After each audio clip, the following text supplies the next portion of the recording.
Istanbul is Turkey's largest city. It's the heart of Turkey's business and cultural life. The country's largest port and home to more than 12 million people. Byzantium had a superb location on the Bosphorus, the broad strait that connects the Black Sea with the Sea of Marmara and the Aegean. Roman Emperor Constantine I chose Byzantium as his new imperial capital. He ordered his builders to construct a great city of wide boulevards, spacious public squares and grand palaces. It was designated as the New Rome in 330 AD and named after him, Constantinople. 2 centuries later, in 537 AD, Emperor Justinian the Great inaugurated his greatest building project, the Church of the Holy Wisdom, or Hagia Sophia.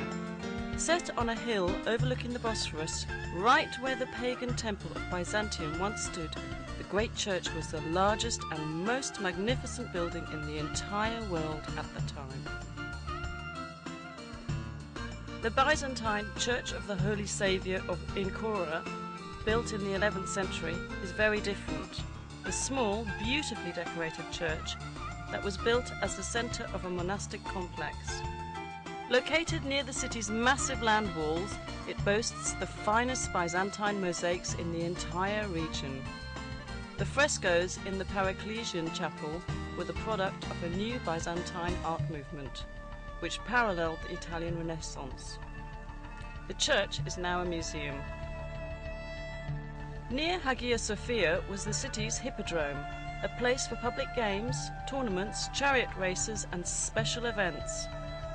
Along its spina, or central dividing line, are the great relics of the past. An Egyptian granite obelisk brought by ship from the Nile. A bronze serpentine column, once topped by 3 serpent heads.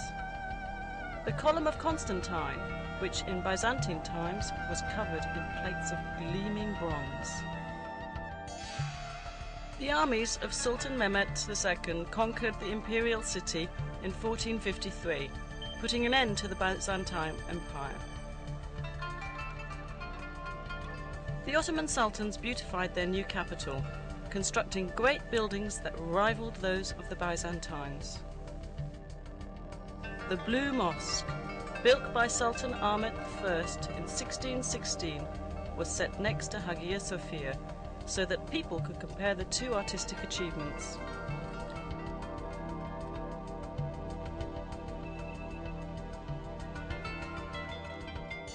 The Sultan endowed his great imperial mosque with many other buildings to serve the people.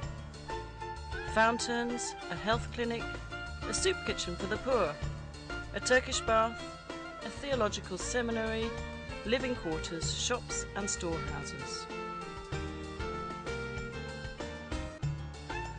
Topkapi Palace, known as the Seraglio to Europeans, was the home of the imperial family and the centre of the empire's government. Constructed between 1465 and 1478, it was expanded and modified dozens of times over the next 4 centuries. It is a beautiful, livable place of gardens, pavilions and sumptuous royal chambers. Many of them are decorated with priceless Turkish tiles. The most popular section of Topkapi is the Imperial Harem, legendary for its luxury, romance and intrigue.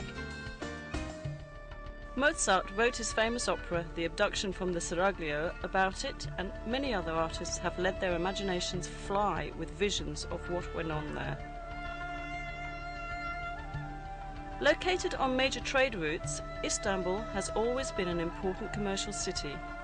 The Grand Bazaar, with its 4,000 shops, is among the world's most fascinating markets. It's truly a small city in itself.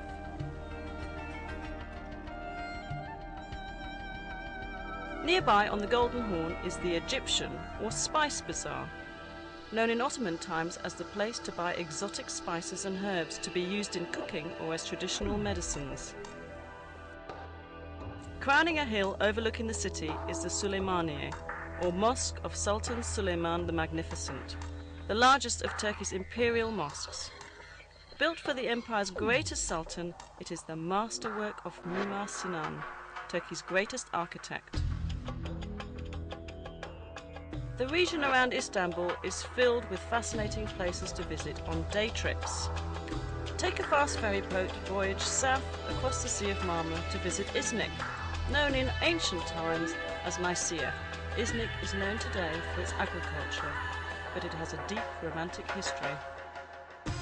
Ancient Nicaea was an important political, cultural and commercial city surrounded by powerful city walls which survive to this day. The early Christian church held two important ecumenical councils here. At the first council of Nicaea, held in the year 325 at the church of Hagia Sophia, theologians set the stage for the adoption of the Nicene Creed.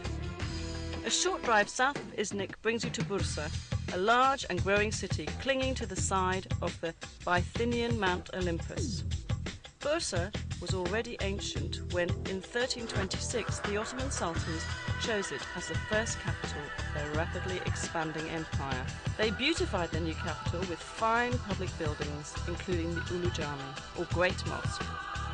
Dating from 1396, it is the oldest Ottoman mosque still standing.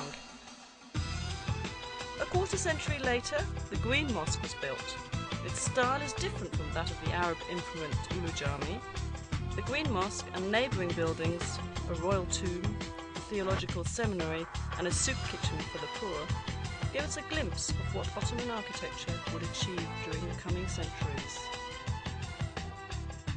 Since ancient times, Bursa has been at the centre of Anatolia's silk trade. Much of the trading takes place in the historic Kozahan. The ultrafine silk thread is dyed and woven into brightly coloured Bursa scarves, shawls, blouses and other garments. Perhaps the most beautiful products of all are the fine Turkish carpets woven of pure silk or a blend of silk and wool. West of Bursa's city centre is the suburb of Çekirge, famous for its hot mineral springs. The Romans enjoyed these baths, as did the Ottomans, who restored and improved the facilities. And in a few hours you'll arrive at the Dardanelles, the historic strait which connects the Aegean and Mediterranean seas with the Black and Marmara seas. During World War I, Winston Churchill sent a huge Allied fleet to force its way through the Dardanelles in order to capture Istanbul and reopen the sea lanes to Russia.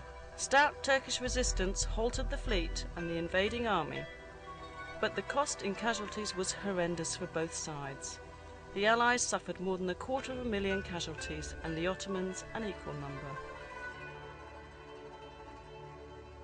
Overlooking the southern mouth of the Dardanelles stands ancient Troy. There has been a settlement here since the Bronze Age.